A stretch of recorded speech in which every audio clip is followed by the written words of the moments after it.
May 1976. The last car rolled off the line at Kelvin Way, West Bromwich, and nobody made a speech. No cameras, no ceremony.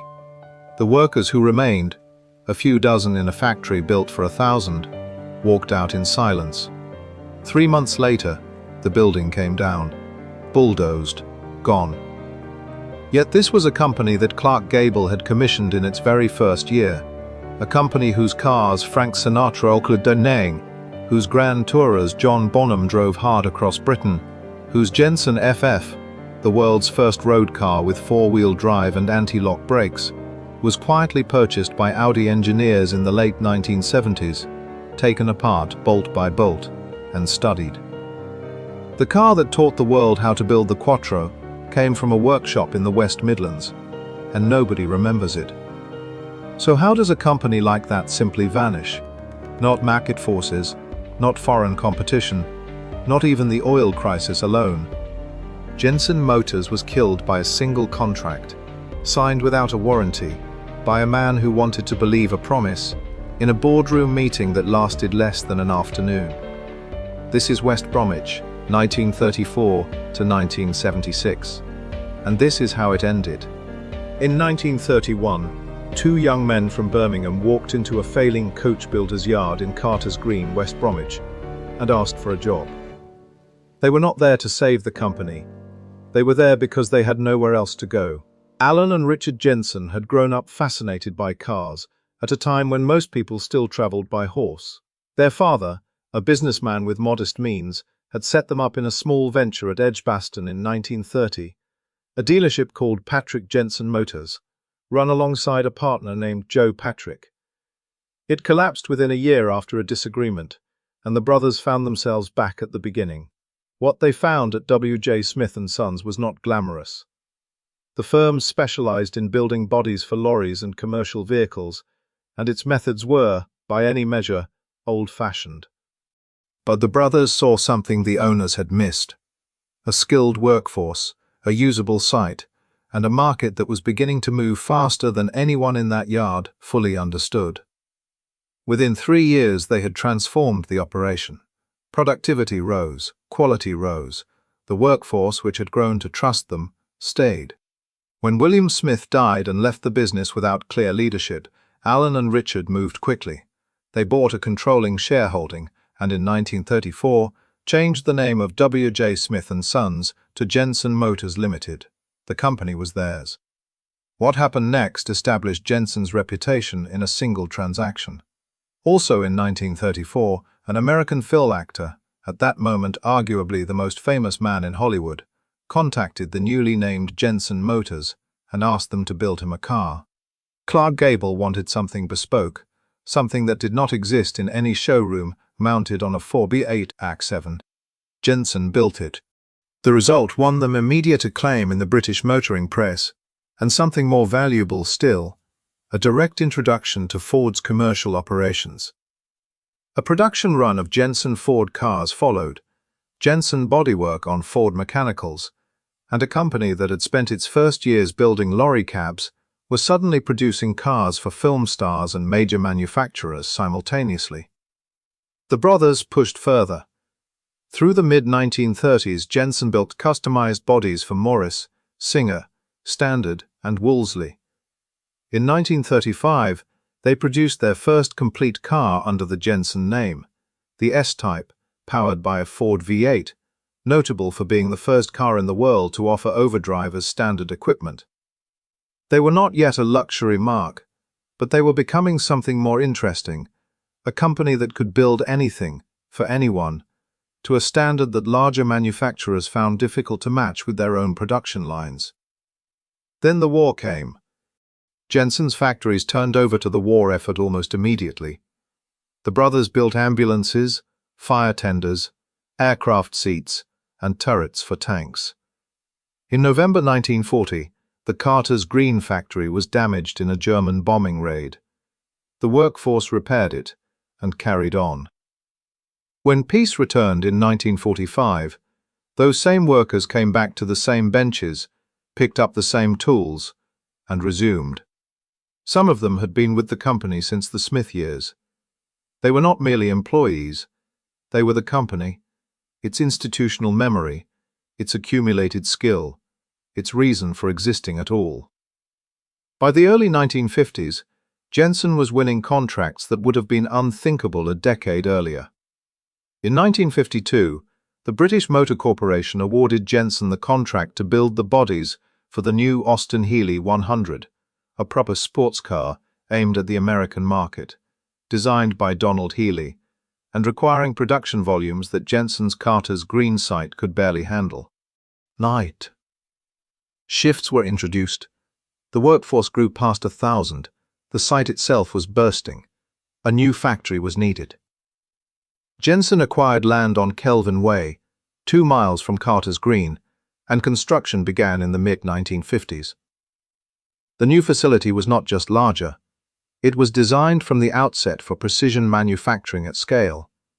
The skilled workers who had built the company's reputation followed.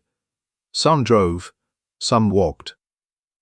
The commute from Carter's Green to Kelvin Way was short enough that the continuity held.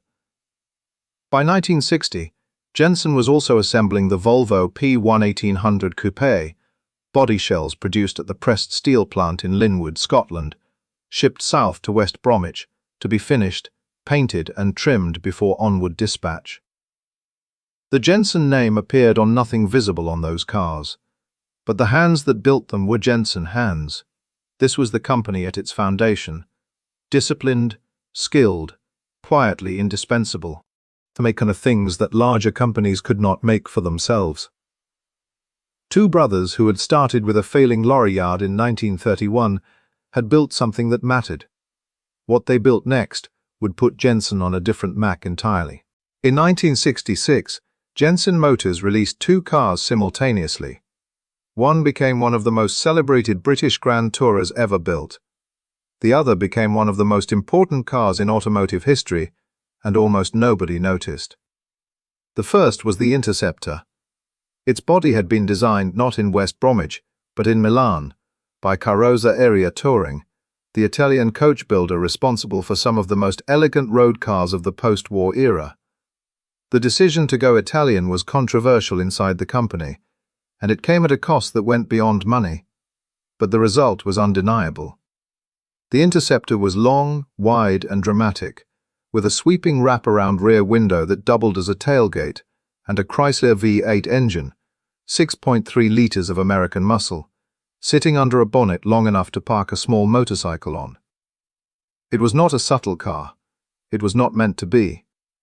The early bodies were built by Vignale in Italy and shipped to Kelvin Way for final assembly. Jensen later brought the entire process in-house, making the car more completely their own. Each Interceptor was hand-finished, panel fits checked by eye, leather interiors cut and stitched by craftsmen who had learned their trade in the same building where they now worked. Electric windows, reclining seats, a wood-rimmed steering wheel, and a radio with twin speakers came as standard at a time when such fittings were still considered luxury options on most British cars. The market responded. Frank Sinatra ordered one, John Bonham of Led Zeppelin bought 2, Sir Matt Busby owned one. Eric Morecambe, according to the BBC, suffered his first heart attack while driving his Interceptor, and then, characteristically, persuaded a passing stranger to drive him to hospital in it, rather than wait for an ambulance. The Interceptor attracted a particular kind of owner, people who could afford a Rolls-Royce, but wanted something that moved differently, that felt less like a statement of inherited wealth and more like a decision made on a Tuesday afternoon because they simply wanted the best road car available.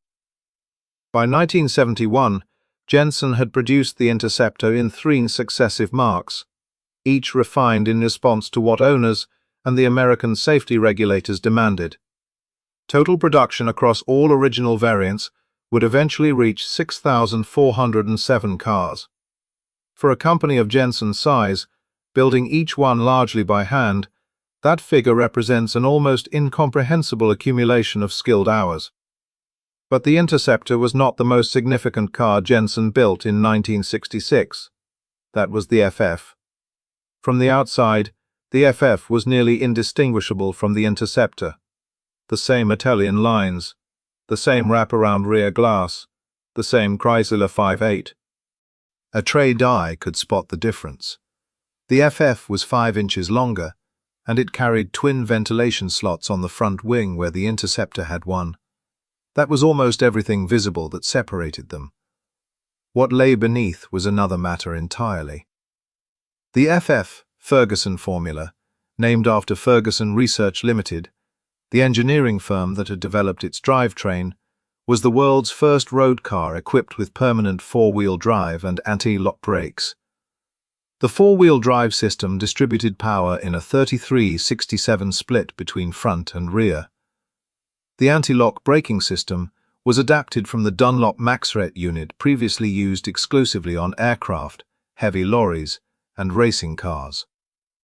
Road tests showed braking distances reduced by approximately 30% compared with conventional systems, with dramatically improved stability under emergency conditions.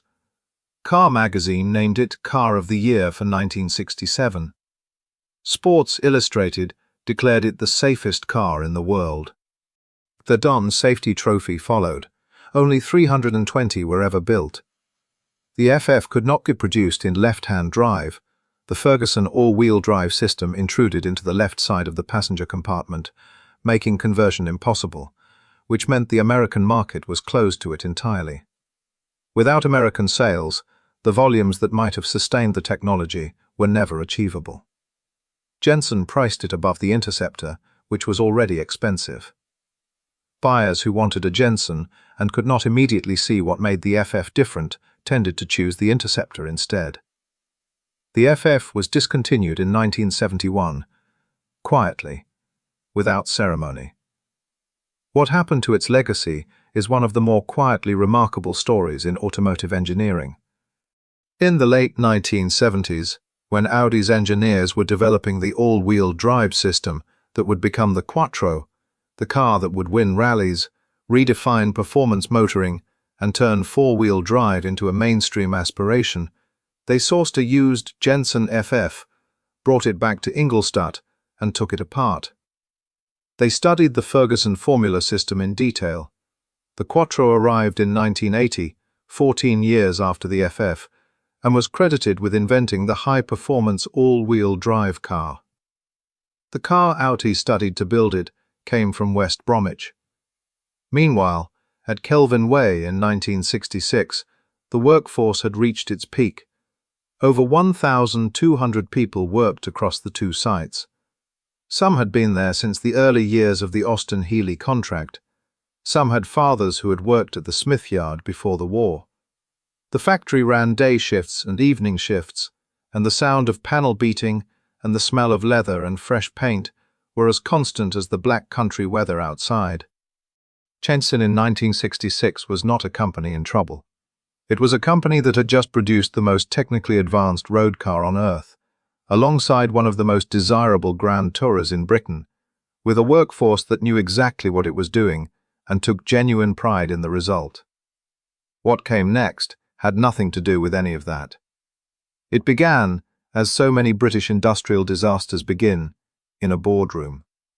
With new owners, a new strategy, and two brothers being shown the door of the company that carried their name. The sale of Jensen Motors to Norcross Group in 1959 did not feel like a disaster at the time. Norcross was a diversified industrial holding company, the kind of organization that bought profitable businesses, left competent management in place, and collected dividends. Jensen was profitable. The brothers remained. On the surface, nothing changed, but ownership had changed, and ownership eventually changes everything. Arnold and Richard Jensen were no longer the final authority on the company they had built. Every significant decision now required the approval of people who had never stood on a factory floor in West Bromwich, who had never watched a craftsman fit a door panel by hand or cut a leather seat to measure, and who understood Jensen Motors primarily as a line in a portfolio. For several years, this tension remained manageable. The contracts kept coming. The Austin-Healey bodies kept rolling out. The workhorse kept growing. The brothers stayed in their roles as joint managing directors and got on with the work. The rupture came in 1966, and it came over a question of design.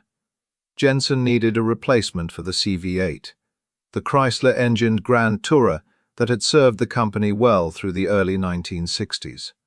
The brothers and their chief body engineer, Eric Neal, had a clear preference, an in-house design, developed by the people who understood Jensen's character and its customers. Neal in particular had been responsible for some of Jensen's most accomplished work, including the 541, widely regarded as one of the finest British cars of the 1950s. His instinct was that Jensen's identity was inseparable from its independence, that a Jensen designed by Italians was not entirely a Jensen at all. Norcross, backed by the company's chief engineer Kevin Beattie, disagreed. The argument for an Italian design was commercial. Carrozzeria Touring had the relationships, the reputation, and the speed. Bringing in an external designer would deliver a production-ready body faster and at lower internal cost than developing one from scratch at Kelvin Way. The holding company wanted results on a timeline that in-house development could not guarantee. Norcross won. The Italian design was approved. The Interceptor, beautiful as it undeniably was, would wear a body that neither Alan nor Richard Jensen had chosen.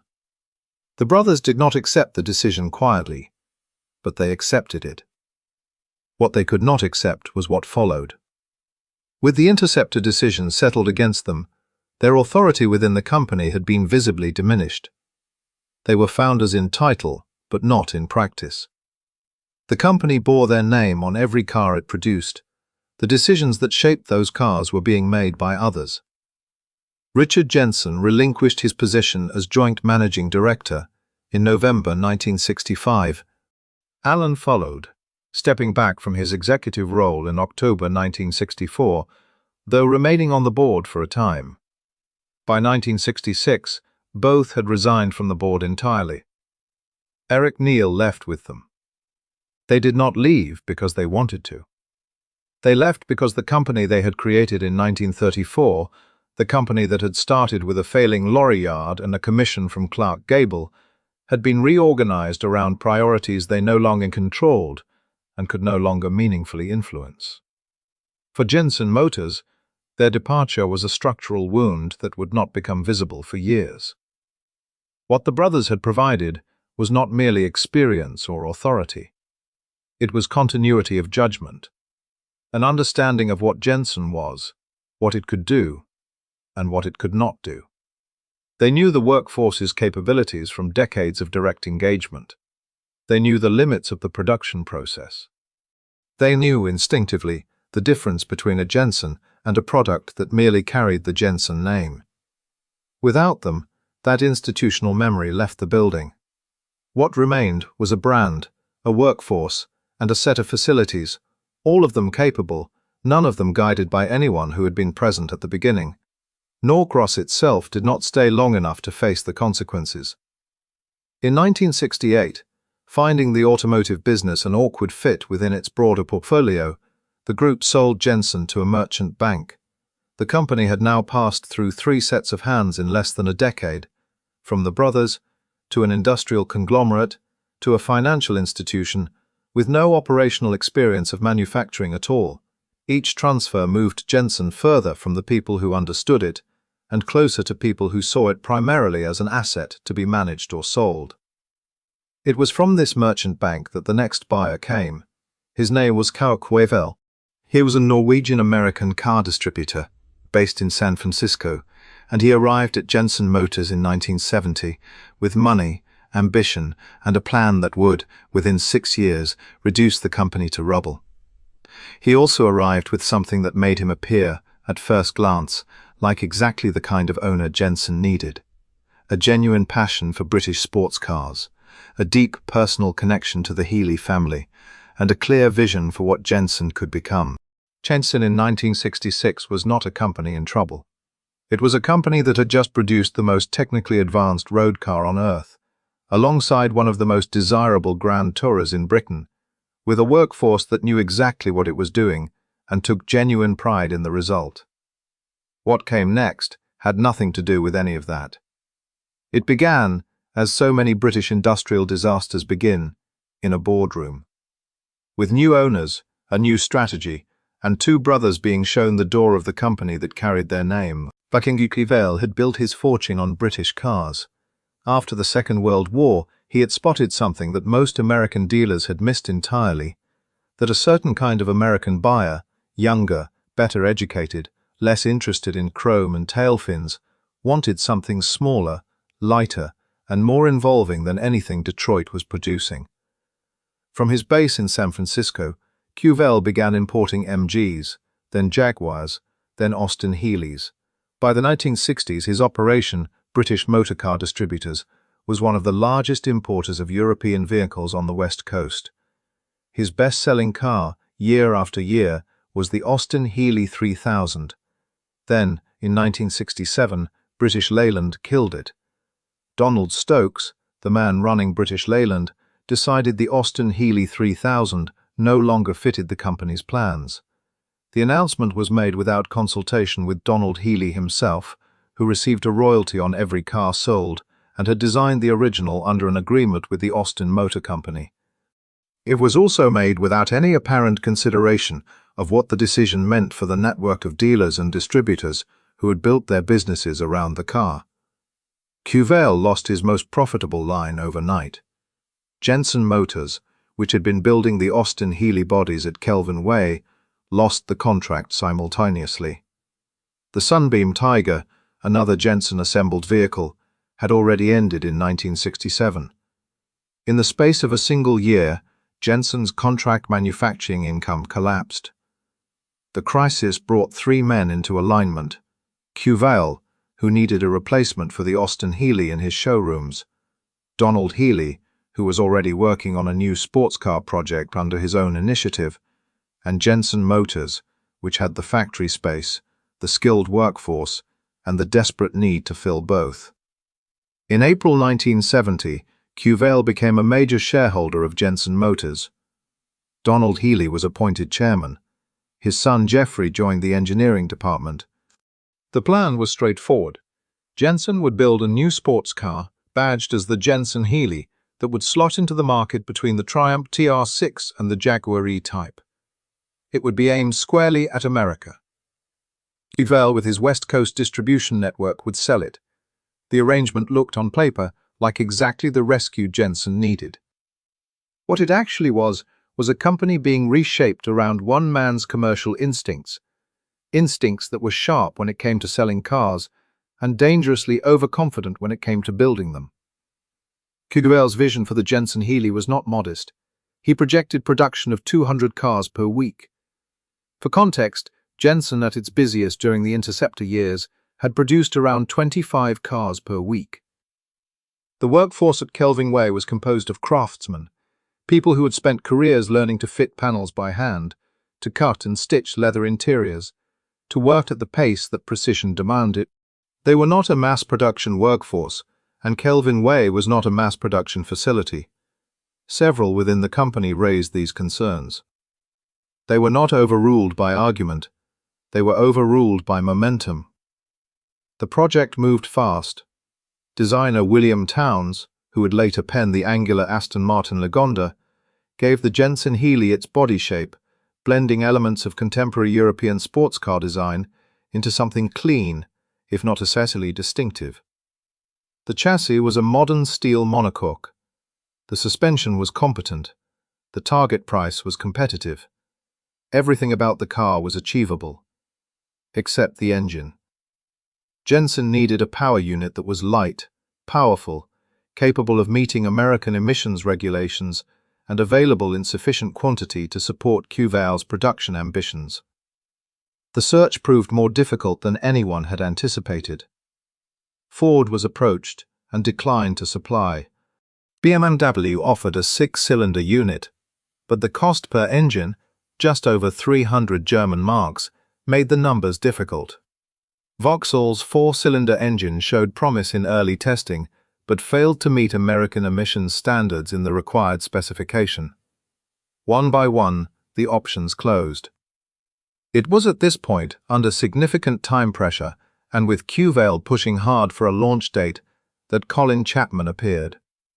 Chapman was the founder of Lotus, one of the most brilliant and most mercurial figures in British motorsport. He had developed a new engine, the Lotus 907, a twin-cam 16-valve all-alloy four-cylinder that he was planning to use in future Lotus production cars. The engine existed in prototype form. It had not yet been fitted to any production vehicle. It had not been subjected to the kind of long-term durability testing that a production supply agreement normally demanded. But Chapman told Cuvale it was ready. He told him it was exactly what the Jensen Healey needed. He told him the numbers worked. The Lotus connection came about almost by accident.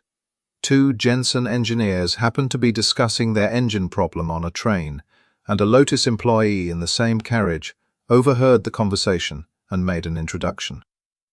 From that chance encounter, one of the most consequential business decisions in British automotive history followed with remarkable speed. Cuvale wanted to believe Chapman, and so he did. What happened next? What Cuvale agreed to in that negotiation, what he signed, and what he chose not to ask for, would determine the fate of every person still working at Kelvin Way. Jensen in 1966 was not a company in trouble. It was a company that had just produced the most technically advanced road car on Earth, alongside one of the most desirable Grand Tourers in Britain, with a workforce that knew exactly what it was doing and took genuine pride in the result. What came next had nothing to do with any of that. It began, as so many British industrial disasters begin, in a boardroom. With new owners, a new strategy, and two brothers being shown the door of the company that carried their name, the terms Cuvale agreed with Colin Chapman were these. Jensen Motors would purchase 60 Lotus 907 engines per week at a price of £300 per unit. The engines would be supplied by Lotus, and there would be no warranty. Not a limited warranty. Not a warranty with conditions attached. No warranty at all. Within Jensen's management, the reaction was disbelief. The decision was, in the words of those present, the talk of the building. Several senior figures could not understand how Cuvale had accepted such terms. To purchase an unproven engine, one that had never been fitted to any production car, that had never been subjected to the rigors of daily road use at scale, that carried no manufacturer's guarantee of any kind, and to agree to absorb all consequential costs personally, was not a calculated risk. It was an act of commodity recklessness, with other people's livelihoods as the stake. The price point offered Chapman the explanation, if not the justification. At £300 per unit, the Lotus engine cost roughly the same as the BMW six-cylinder that had been under consideration. Cuvale appears to have convinced himself that the absence of a warranty was a reasonable trade-off for keeping the unit cost manageable. The logic was circular. The engine needed to be cheap enough to make the Jensen Healey viable, and accepting Chapman's terms was the only way to achieve that price. What Cuvale did not factor, or chose not to factor, was the cost of what happened when the engines failed. They failed almost immediately. The Jensen Healey was launched at the Geneva Motor Show in March 1972, to a broadly positive reception. Journalists praised the car's handling, its balance, and the engine's performance on the road. The Lotus 907 was genuinely impressive when it worked. With a 16-valve head, orders came in. Production began at Kelvin Way, and then the warranty claims started arriving. Early Jensen Healeys leaked oil, not occasionally, habitually, and from multiple points simultaneously. The gaskets were inadequate, the water pump was prone to failure. Cars that had been parked on an incline overnight would not start the following morning because fuel had drained from the carburetors. Owners who had paid a significant sum for what was presented as a sophisticated sports car found themselves stranded, embarrassed, and angry.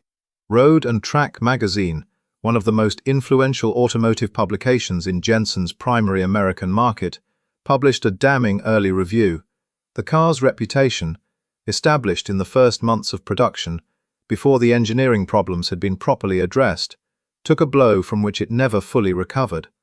At Kelvin Way, the financial consequences were immediate and compounding.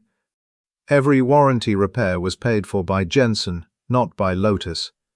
Every replacement part, every rectification, every car collected from a dealer and returned to the factory for correction came out of Jensen's accounts. The volume of claims in the first year of production was, by any measure, severe. Sales manager Tony Marshall watched it happen from inside. Engines arriving from Lotus in numbers far below those promised, components from other suppliers continuing to flow in on the original schedule, and the gap between income and expenditure widening with every passing week. Meanwhile, Cuvale was not reducing his ambitions. He was doubling down on them.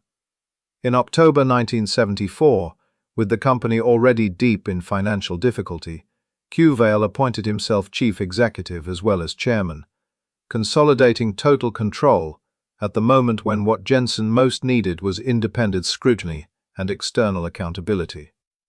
Production targets were cut from 25 cars per week to 12, an acknowledgement that the original projections had been fantasy. Donald Healey, who had watched the Jensen-Healey project deteriorate from close range and had never concealed his concerns about the direction Cuvale was taking it, resigned from the board.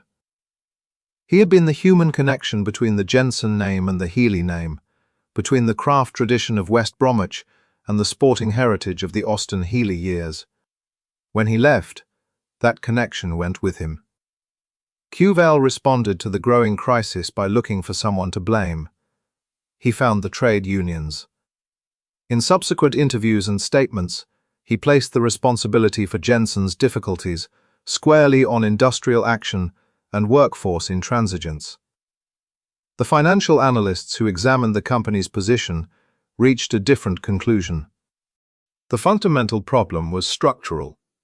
Cuvale had installed production capacity for a volume he could never achieve, purchased an engine he could never fully trust, and absorbed warranty costs he had never budgeted for, because he had signed a contract that gave him no one else to pass them to.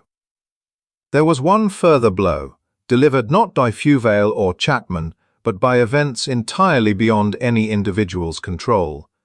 In October 1973, OPEC imposed its oil embargo on the Western world. Petrol prices quadrupled within months. The timing could not have been worse for a company whose flagship model, the Interceptor, was powered by a Chrysler 5.8 displacing 7.2 liters and returning, on a generous day, 12 miles to the gallon. Interceptor sales collapsed. The car that had been Jensen's most reliable source of revenue and reputation simultaneously became its most visible liability. Jensen was now sustaining losses on two fronts: a grand tourer that nobody wanted to fuel, and a sports car whose engine was destroying its own reputation faster than the sales team could rebuild it. Between the oil crisis and the warranty costs, the company's financial position moved from difficult to terminal in the space of a single year. One last attempt was made. In July 1975, Jensen announced the GT, a shooting brake variant of the Jensen-Healey, with a more practical roofline and additional rear accommodation, aimed at broadening the car's appeal beyond the pure sports car market. It was unveiled at Earl's Court in October 1975. It was well received. 511 were ordered. It was not enough. It was not close to enough. By the time the Jensen GT reached customers, the company that had built it was already in the hands of someone else entirely. By the autumn of 1974, Jensen Motors was a company being pulled apart by forces it had not created and could not control, and by decisions it had made itself, which were now compounding every external pressure into something close to irreversible. The oil crisis had not arrived without warning. The tensions between the OPEC nations and the Western powers that imported their petroleum had been building for years, visible to anyone who chose to look. But car manufacturers almost universally had chosen not to look, or had looked and decided that the American appetite for large engines and high performance was structural, not cyclical, and would outlast any temporary disruption in supply. Jensen, whose entire product range sat at the fuel-hungry end of the market, had made the same assumption. When the embargo hit in October 1973 and petrol prices began their steep climb, the assumption proved catastrophically wrong. The Interceptor, Jensen's most prestigious car, its clearest statement of identity, the vehicle that Frank Sinatra had ordered and that Car magazine had celebrated, suddenly looked less like a grand tourer and more like an exercise in deliberate excess. Its 7.2-liter Chrysler 5.8 had always consumed fuel at a rate that required a certain kind of owner, wealthy enough not to calculate, enthusiastic enough not to care. That owner still existed, but in the winter of 1973 and into 1974, even wealthy buyers began to hesitate. The social calculus around large-engined cars shifted almost overnight. What had been a statement of success became, in certain circles, a statement of poor judgment. Interceptor orders dried up. Dealers who had maintained waiting lists found themselves managing cancellations instead. The car that Jensen had refined across 3 successive marques, that had accumulated over 6,000 sales on the strength of its quality and its character, was sitting in showrooms across Britain and America without buyers. At the same moment, the Jensen Healey's warranty crisis was reaching its worst point. The Lotus engine problems had been substantially corrected on the Mark II version released in 1973, the oil leaks addressed, the cold start difficulties resolved, the Gigax upgraded to a superior 5-speed Yetrag unit. By 1974, production had reached 86 cars per week, finally approaching something closer to Quevale's original ambitions. The car itself, properly salted, was genuinely good, quick, balanced, and involving in a way that its early reputation had entirely obscured. But reputations, once damaged in the automotive press, do not repair quickly. The American market, Jensen's primary target for the Jensen Healey, had formed its view of the car in 1972, when the early engines were failing and Road and Track was filing its critical report. By 1974, when the car was substantially better, that view had calcified. Dealers were discounting. Buyers were cautious. The volume that might have justified Quevale's investment in production capacity never materialized. Jensen was now spending money faster than it was making it on both of its principal products simultaneously. The response from Quevale was to attempt one reorganization after another. Production targets were revised downward repeatedly, from 200 cars per week to 25, then to 12. Each revision was presented as a strategic adjustment. Each one was, in reality, an admission that the previous target had been unachievable. The workforce, which had been expanded to meet Quevale's original ambitions, now had to be reduced to match the diminished reality. Redundancy notices began to circulate through Kelvin Way in 1974. The men and women who had been hired to build 200 cars a week found themselves surplus to requirements in a factory producing 12. Donald Healey's resignation from the board in this period removed the last significant check on Quevale's authority. Healey had not been a passive figure. He understood sports car markets, he understood American buyers, and he had watched the Jensen Healey's development with the particular attention of a man whose name was on the car. His concerns about the engine selection, about the production ambitions, about the gap between what Quevale was promising and what the company could deliver, had been raised internally and repeatedly. Once he was gone, there was no one left in the room willing to tell Quevale what he did not want to hear. In the summer of 1975, with losses mounting and no credible path to profitability visible, Quevale made one further attempt to arrest the decline. The Jensen GT was commissioned as an urgent development, a shooting brake variant of the Jensen Healey that would offer more practicality, more interior space, and a broader appeal than the pure 2-seater roadster. The GT was conceived, designed, and rushed into production in a time frame that stretched the remaining engineering resources of a company already operating far beyond its limits. The costs of developing and tooling a new body variant at precisely the moment when Jensen could least afford them, further accelerated the drain on its finances. The GT was shown at Earl's Court in October 1975. Automotive journalists found it genuinely appealing. 511 examples were ordered. In a healthy company, the GT might have represented the beginning of a new product cycle. At Jensen in 1975, it represented a final bid for survival, a last card played in the hope that the market would respond before the money ran out entirely. The market did not respond in time, and the money ran out. What came next was not a collapse.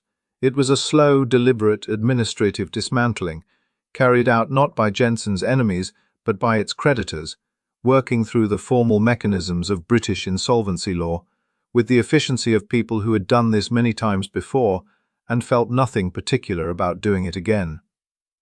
The workforce at Kelvin Way, the men and women who had built the Austin Healys, who had assembled the Interceptors, who had been there through the night shifts and the redundancies and the months of uncertainty, were about to find out what it meant when the bank decided it had waited long enough.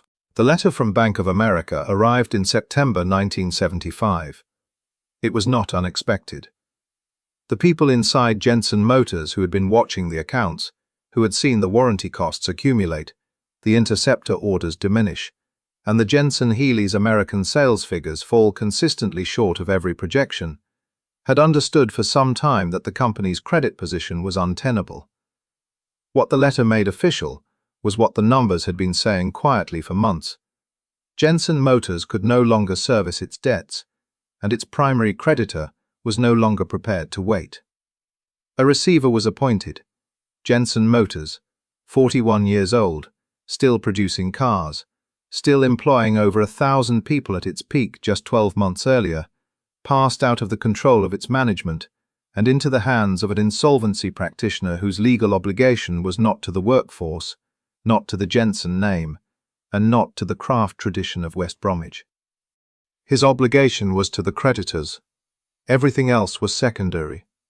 The receiver made one immediate decision that was, in its way, a small mercy.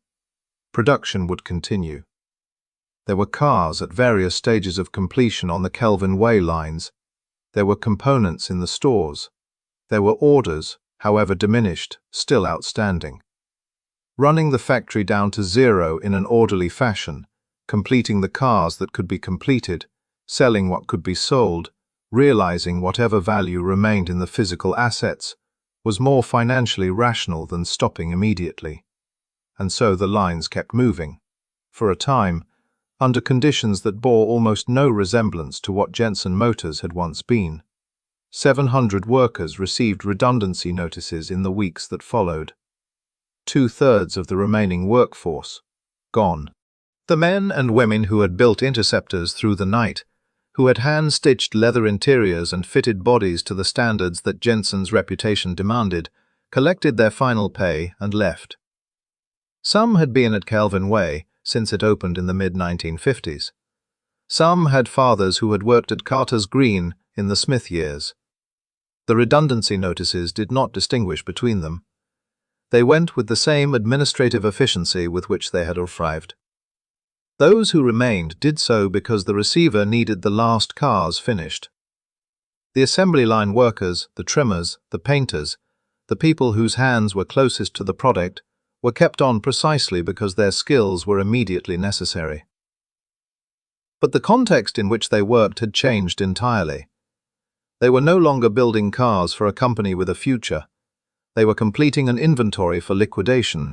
Clyde Kendrick, who had worked on the Interceptor assembly line through the years of the car's production, described what Kelvin Way felt like in those final months. The factory, he said, was a shadow of its former glory. Workers rattled around in an enormous building with very little going on. Staff were let go as and when they were no longer needed. The assembly line people were kept to the end because the last cars needed to be finished. But everyone knew. The writing had been on the wall for 2 years, and most of them had spent those 2 years hoping without conviction that something would change. What many had hoped for specifically was government intervention. The precedent existed and was vivid. British Leyland had been nationalised in 1975, a company that employed hundreds of thousands and whose collapse would have been a political event of the first order. Chrysler UK had received government support in the same year.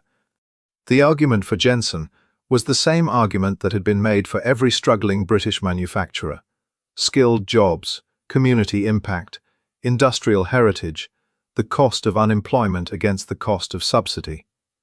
The Healey family made the case directly.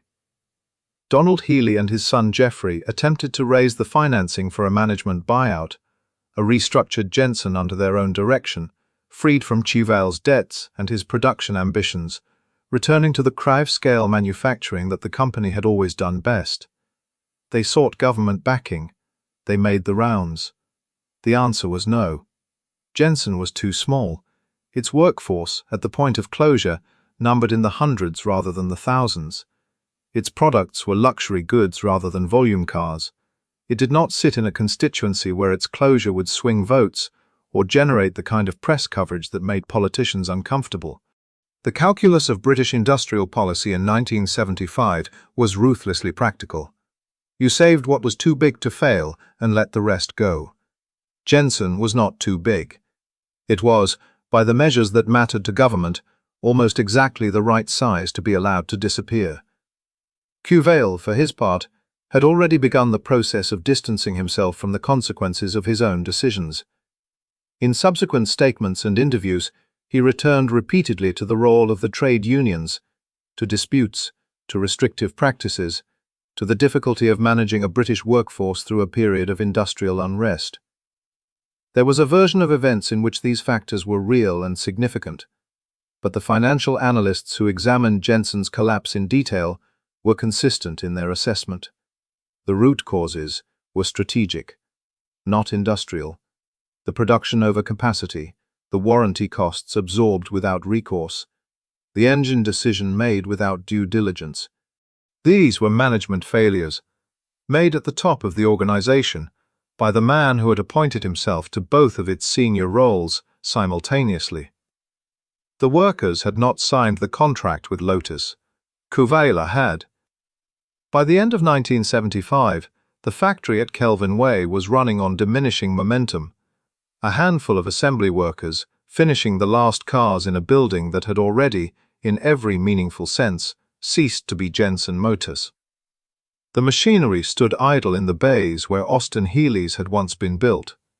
The drawing office was empty.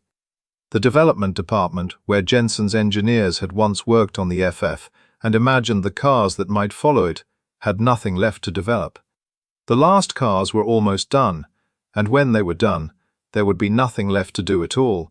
The final cars left the Kelvin Way production line in May 1976. There was no announcement.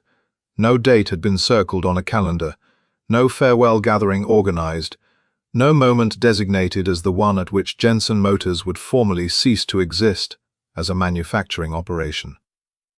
The end came the way the preceding months had come, quietly, incrementally, with the particular grey quality of things that are finishing, rather than stopping.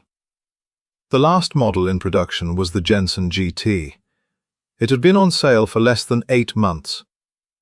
Of the 511 ordered, the final examples were completed in the closing days of May, their Lotus engines fitted and torqued by men who understood, by this point, that they were finishing the last work they would ever do at this address. Alongside them, a small number of interceptors that had been in various stages of completion were brought to a finished state.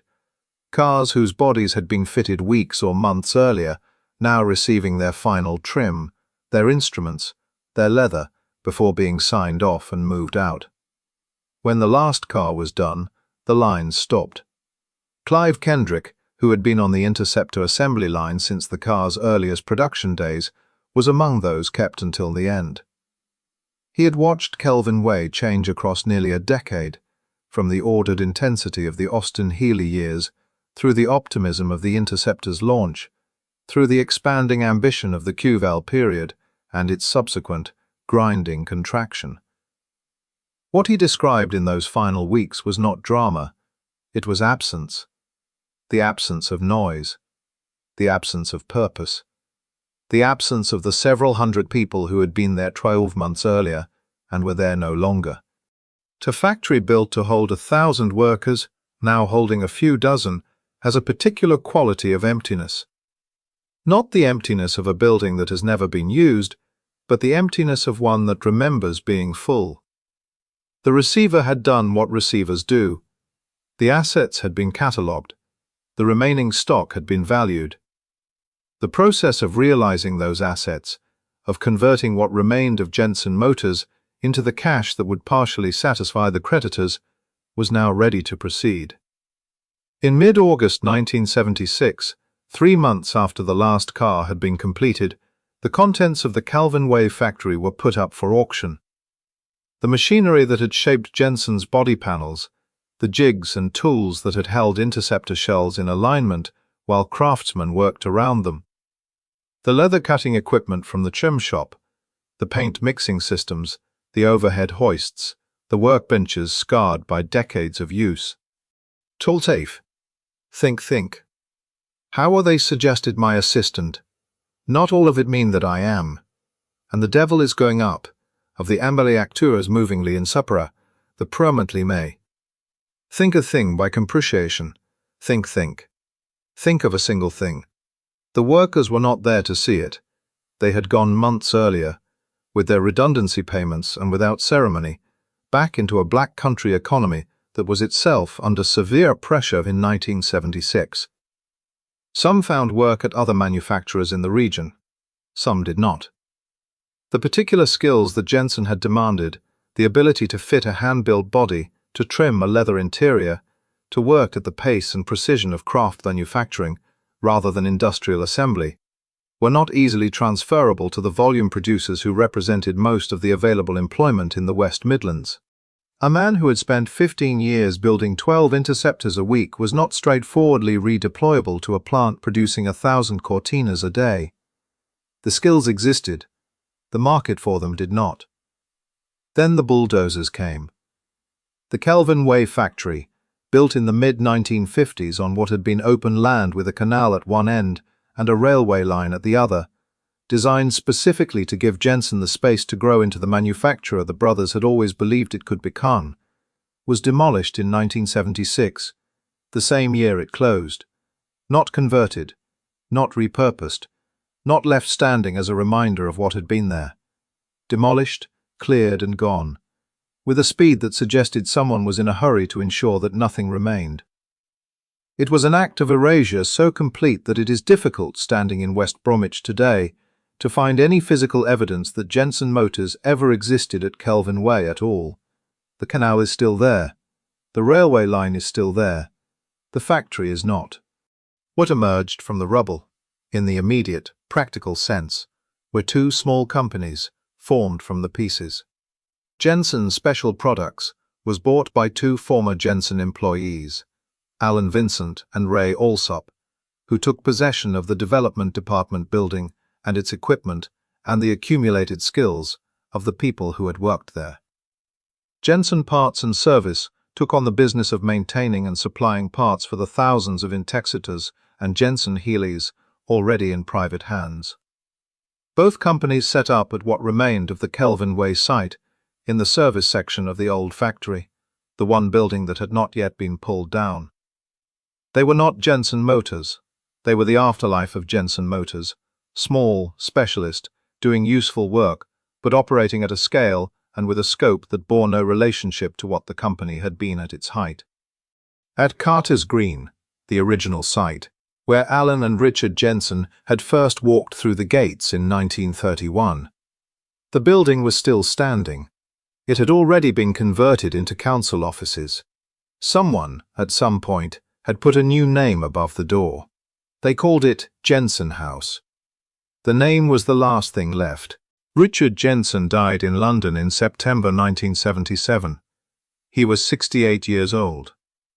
He had been gone from the company that bore his name for 11 years, pushed from the board in 1966, stripped of the directorship he had held since the Smith years, replaced by people whose understanding of Jensen Motors was financial rather than foundational.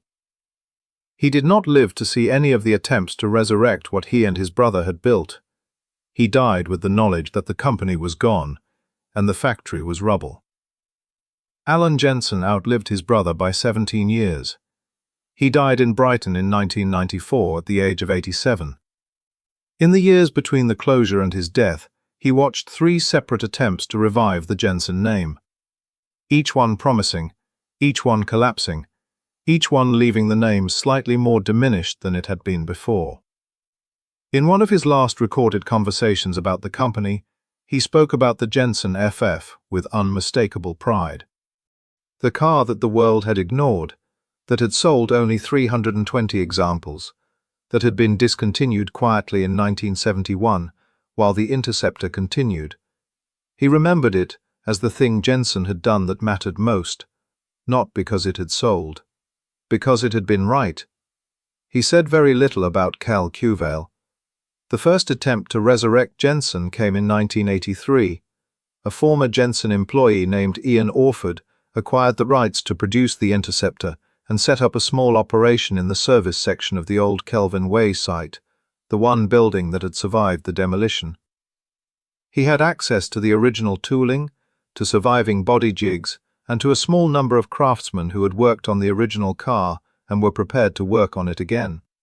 Between 1983 and 1992, the operation produced somewhere between 30 and 35 cars, each one a rebuilt or newly assembled Interceptor S4, hand-finished, sold to buyers who wanted the real thing and were prepared to pay for it. A factory built to hold 1,000 workers, now holding a few dozen, has a particular quality of emptiness. Not the emptiness of a building that has never been used, but the emptiness of one that remembers being full. The receiver had done what receivers do. The assets had been catalogued. The remaining stock had been valued. The process of realizing those assets, of converting what remained of Jensen Motors into the cash that would partially satisfy the creditors, was now ready to proceed. In mid-August 1976, 3 months after the last car had been completed, the contents of the Kelvin Way factory were put up for auction. The machinery that had shaped Jensen's body panels, the jigs and tools that had held Interceptor shells in alignment while craftsmen worked around them, the leather-cutting equipment from the trim shop, the paint mixing systems, the overhead hoists, the workbenches scarred by decades of use. The operation closed in 1992, concurrent with the end of Orford's venture.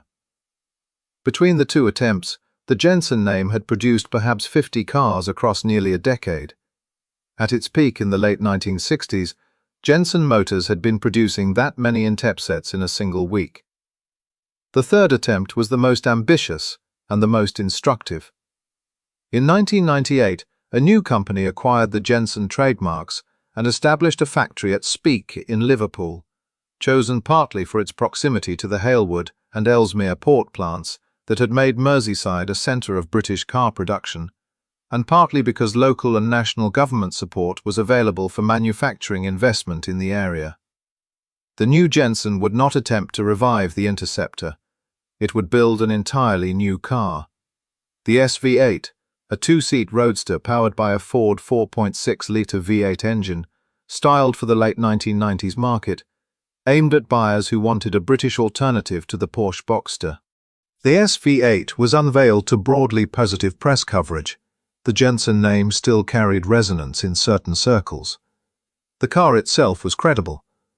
Production began in 2002. By the time it ended, 10 cars had been built. 10. The company entered receivership shortly after production began. Overwhelmed by the costs of establishing a manufacturing operation from nothing, with insufficient capital and insufficient orders to sustain it, the Speke factory closed. The assets were dispersed. The Jensen name passed on once more, into the hands of lawyers and creditors, to be argued over and eventually dissolved. Jensen Motors Limited was formally dissolved on the 30th of July, 2011, 35 years after the last car had left Kelvin Way. The legal entity that Alan and Richard Jensen had established in West Bromwich in 1934 that had built cars for Clark Gable and Frank Sinatra, that had assembled Austin Healys and Volvo P1 1800s, that had produced the world's first road car with four-wheel drive and anti-lock brakes, ceased to exist as a registered company on a summer day in 2011, without ceremony and without coverage. What remained was a community of the devoted.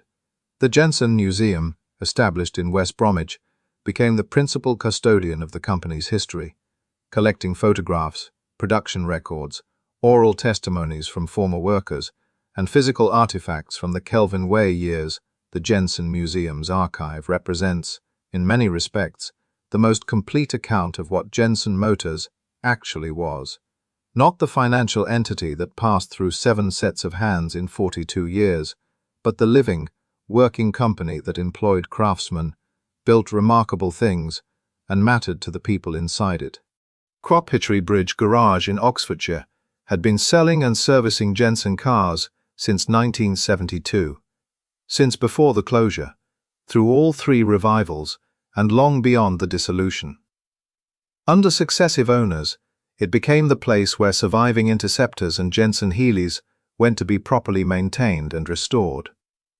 It is, in a meaningful sense, the institutional continuation of what Jensen Parts and Service began in the rubble of 1976. Approximately 3,000 Jensen Interceptors are believed to still exist worldwide. They are looked after by people who never worked at Kelvin Way, who were not born when the factory was running, and who found their way to these cars through some combination of aesthetic response and historical curiosity. The cars have outlasted the company, the factory, and most of the people who built them. They are, in the end, the most complete record of what Jensen Motors was capable of. There is a question that sits at the center of the Jensen story and has never been satisfactorily answered. It is not the question of why the company failed. That has been answered, in detail, by the warranty costs and the overcapacity and the contract signed without a warranty clause in 1971. The question is a different one, and it concerns not the collapse, but what existed before it. How does a company build the world's first road car with four-wheel drive and anti-lock brakes in 1966? A car that Audi engineers would study 14 years later as the foundation for one of the most influential vehicles in automotive history, and then disappear so completely that most people, asked today to name the inventor of road-going four-wheel drive, would answer Audi. The Jensen FF preceded the Audi Quattro by 14 years. It preceded the Subaru Leone all-wheel drive system by 5 years. It preceded the AMC Eagle, the first American AWD passenger car, by 13 years. Every performance car built today with permanent four-wheel drive and integrated anti-lock braking follows engineering principles that were demonstrated in production in West Bromwich before the Beatles had released their final album. And the company that demonstrated them is gone, its factory demolished, its name legally dissolved, its contribution to automotive history acknowledged primarily by specialists and enthusiasts rather than by the broader culture that benefits daily from what it pioneered. This is not an accident. It is the predictable consequence of what happens when a small company with large ideas runs out of money before the world has caught up with what it was doing.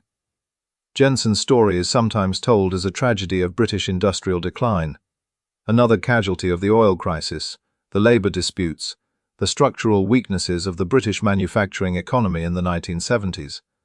That framing is not entirely wrong. The oil crisis was real. Industrial relations in Britain in 1975 were genuinely difficult. The economic environment in which Jensen found itself was not one that favoured small, specialist manufacturers of expensive, fuel-hungry cars. But the framing is incomplete, because Jensen Motors, at the moment Kiel arrived in 1970, was not a company overwhelmed by its environment.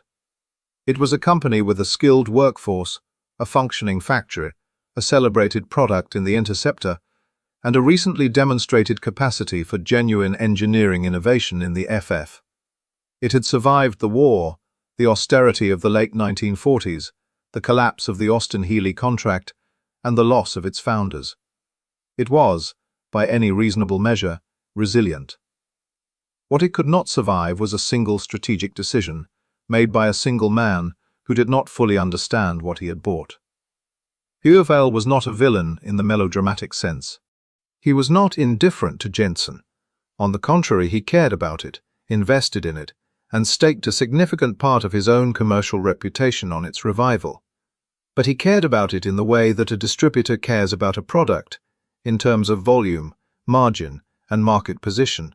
He wanted Jensen to be what Austin Healey had been, a sports car produced in sufficient numbers to anchor a distribution network, sold to a mass American market, generating the kind of revenue that justified the infrastructure he had built to sell it. Jensen had never been that. Jensen was a coach builder that had evolved, carefully and over decades, into a maker of hand-built grand tourers. Its value lay precisely in the things that were incompatible with Kuvel's vision: the craftsmanship, the individuality, the refusal to compromise finish for volume. When Kuvel attempted to impose mass production ambitions on a craft production organization, he did not transform Jensen. He broke it. The Lotus engine decision was the instrument of that breaking. But the decision did not occur in isolation.